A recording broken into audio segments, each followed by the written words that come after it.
Hello, my darling ducklings, and welcome to Saturday morning class. This is Miss Rebecca, the 9th and 10th coordinator for the Math and Science Center. We also have I'm sorry. This is Miss Lucy, ninth and 10th grade coordinator, sorry, for Classic Upward Bound here at Creighton. Hope everybody's doing well. Just a reminder that Saturday morning class is offered every first and third Saturday of each month. So we will either be sending out little videos and reminders to let you know that you need to watch and complete the homework necessary. Heck yeah, and this Saturday we are going to be talking a little bit of intro to college, giving you some lingo and giving you a couple of tools that you can use to find the colleges that are going to best fit your needs and also help you start earning money right away. Let's get started. So our question is, why college? Why go to college? I think going to college is the best decision that you will ever make. It is the first step in pursuing and fulfilling a successful life for yourself and for your family. So you may think at right now that your college is so off, and you want to say, I don't need to think about it now. Well, you do. You have less than 4 years left, and some less than 3 years, to start realizing what you're going to do after you graduate high school. I know it's kind of sucks, but you guys got to start preparing now.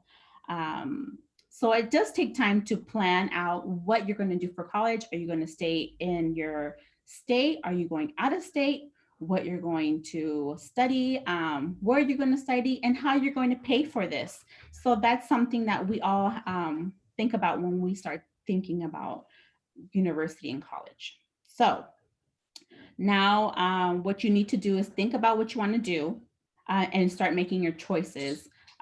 So right here, right now, the first slide that we are showing are different reasons why you should go to college. So from networking, getting those connections, getting to know people, learning what's out there and what will make you happy is also great. Also, of course, like I just mentioned, job satisfaction and happiness. If you're happy, your family will be happy. You will be content and wanting to pursue your college and potentially getting those additional life skills that you need to pursue your college, your life dream. Also, another reason to go to college is job security. People with just high school degree or high school diplomas usually just get very minimal choices and very limited of what they can do and what they can overcome during their lifespan without a college degree. For a college degree, you're able to find different positions in different fields just with that degree. Also, employer offered benefits. That's something that we all think about as adults. You may not, but when you have family or you're wanting to save money, you're going to want to have that security for you. So those are quite a few of the necessary tools that you need or the necessary reasons you need to why go to college. Absolutely. All right, on this next slide, we just want to show another very real benefit of going to college. If you see down at the bottom there, that very first step is just average income of someone who does not graduate high school, and then incrementally, step by step, the more education you have, on average, the higher income you will earn. We are expecting all of our students to not only successfully graduate high school, but being an upward bound student means that you are pursuing a bachelor's degree. So at a basic level, we are looking at you getting to a point of success so that on average you can earn a salary of at least $82,000 a year. When we start to look at degrees beyond the undergraduate 4-year degree. That's where we get the master's, then your doctorate or professional degree, okay? A master's degree typically takes 2 to 4 years to earn. You will do a thesis, which is a, you know, brief research project or creative project focused on your field of study. A doctoral degree can take roughly 4 to 6 years. It's a lot more in-depth research involved, and usually an essay written, as well as a defense where you go against a panel of experts in that topic and have to argue why your research is impactful, and they will determine whether or not you've earned your doctoral degree.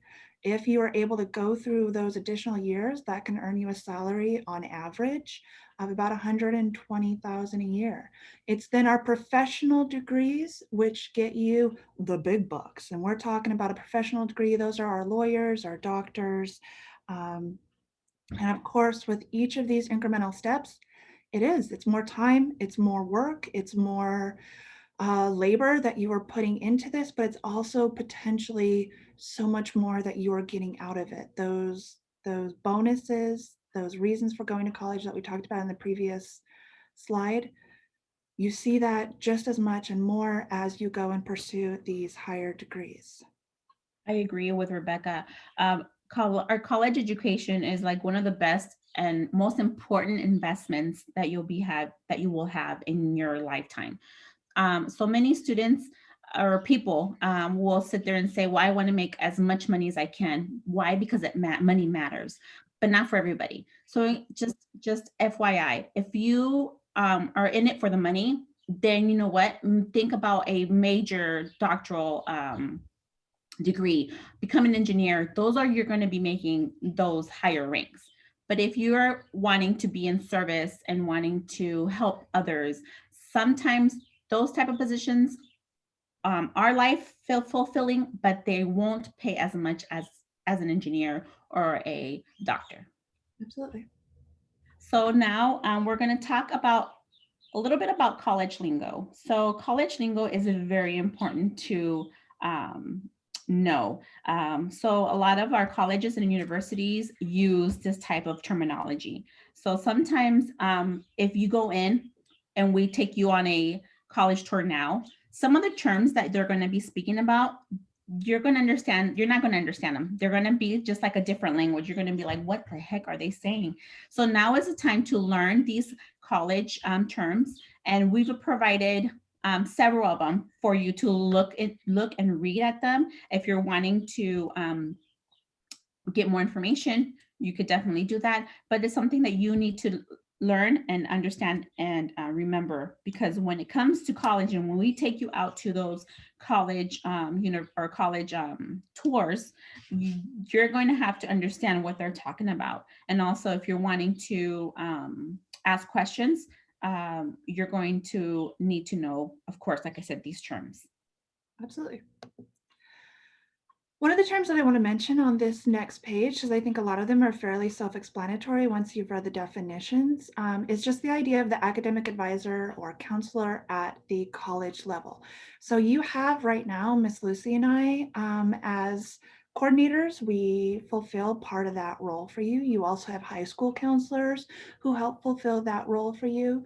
I want to make clear that while at most universities and colleges, they do have similar academic advisors, what you need to understand is there's also the expectation that you are an adult, that you are going to be an advocate for yourself, that you are going to be an autonomous being who, when they need help, they will reach out to the counselor. In college, they are not going to be hunting you down. They're not going to be uh, checking in on you to make sure that you are meeting those requirements and expectations in your classes. So while right now you have Miss Lucy and I to do that for you, I don't want you to have the impression that you're going to be babied as much when you get to the college level, which is why we want you practicing communicating and using your voice and reaching out to us now as freshmen and sophomores so that you're developing those skills of independence so that you can be successful in college. Okay. And a lot of you do that right now, and it's beautiful. We want all of our upward bound students to be taking on that independent role, at least to some degree right now. All right.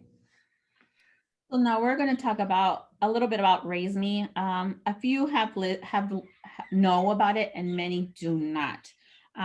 So what is RaiseMe? It's a platform that helps students that are in 9th through 12th grade. Um, and it helps you prepare for college or for university. And how does that help you? So you are able to earn scholarships and micro scholarships directly from colleges and universities for your personal accomplishments. And your accomplishments can be both academics and extra activities such as sports, clubs, volunteering, and also even working. So those are a few. What I want to say. Those are some of the options that you can earn for scholarships. So basically, how does it work? So basically, we would need to have you create a portfolio and select colleges that you're interested in attending. And we do have this little platform here on the screen that talks a little bit what I just mentioned, and it also gives you the links of where you would need to go to sign up. But also the Google form that we'll be sending to you has a direct link that will actually you will actually use to go ahead and sign on and sign up, because that way we will be able to know that you have completed your part. Yep. There's a video on that same Google form that Miss Lucy just mentioned that talks a little bit more in depth about RaiseMe Works. There are a ton of resources on the RaiseMe website itself that walks you through the process. And of course, once you click that link in the Google form that sends you to RaiseMe and connects you to us, you can reach out to us and we can help you kind of navigate the website if you're having any difficulties with it. But like we said, it's a beautiful resource, not only to start earning micro scholarships, which means, small amounts of money from $50 to $200 here and there for just the everyday activities that you're already involved in, the clubs, the sports, the jobs, all of that good stuff that Miss Lucy mentioned, as well as helping you kind of define exactly which universities are going to best suit your personality and your goals when you get to college.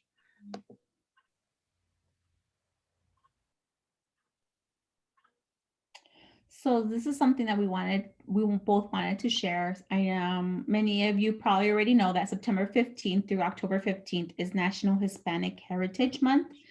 And so it's really big here in the United States, where each month or certain months they celebrate culture or heritage. And so for this month, we're sending out information about the HSI, which means Hispanic Serving Institutions.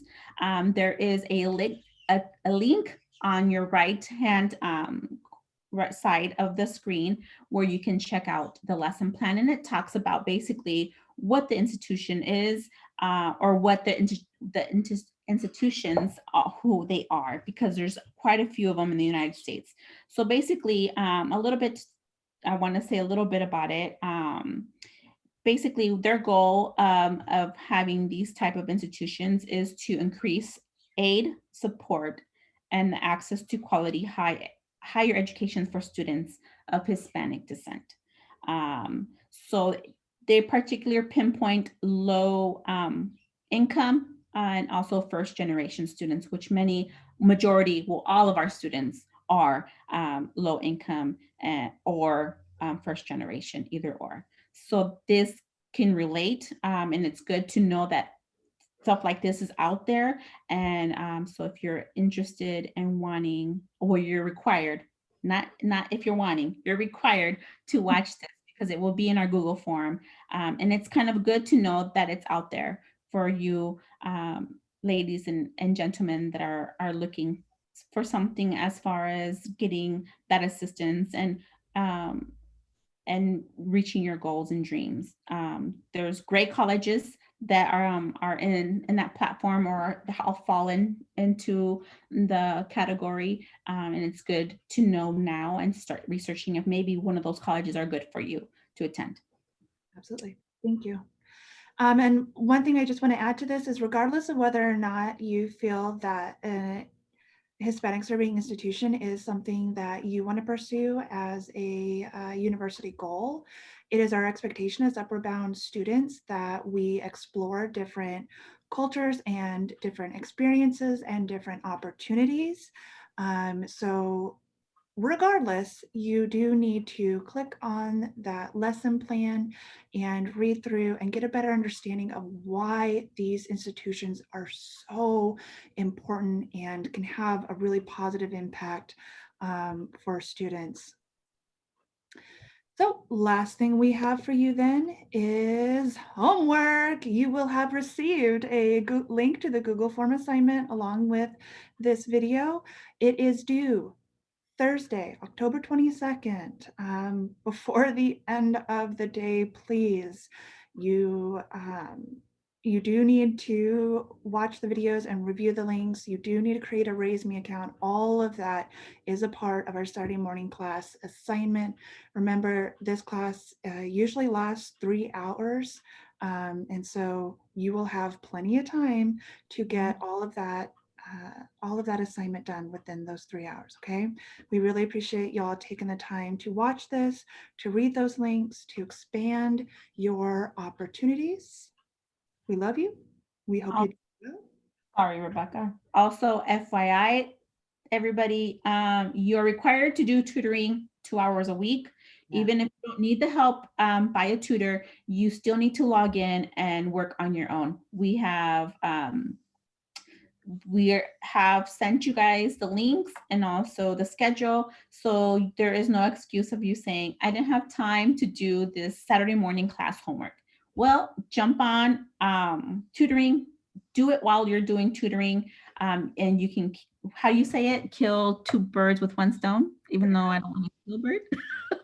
But definitely always remember, find the time. This is for your benefit, not for ours. And also, just reminder, just come and visit us and stop by and say hi, because me and Miss Rebecca are the ones who are at tutoring Monday or Sunday through Thursday. Yep. We want to see your beautiful faces, or at least hear your beautiful voices. And those that we have seen and those who are completing the tutoring and the Saturday morning class assignments, we appreciate you. Thank you for doing what is expected of an Upward Bound student. Y'all are brilliant. Y'all are capable. Remind yourself that. Remember, personal affirmations. You got this, babies. Positive mindset, y'all.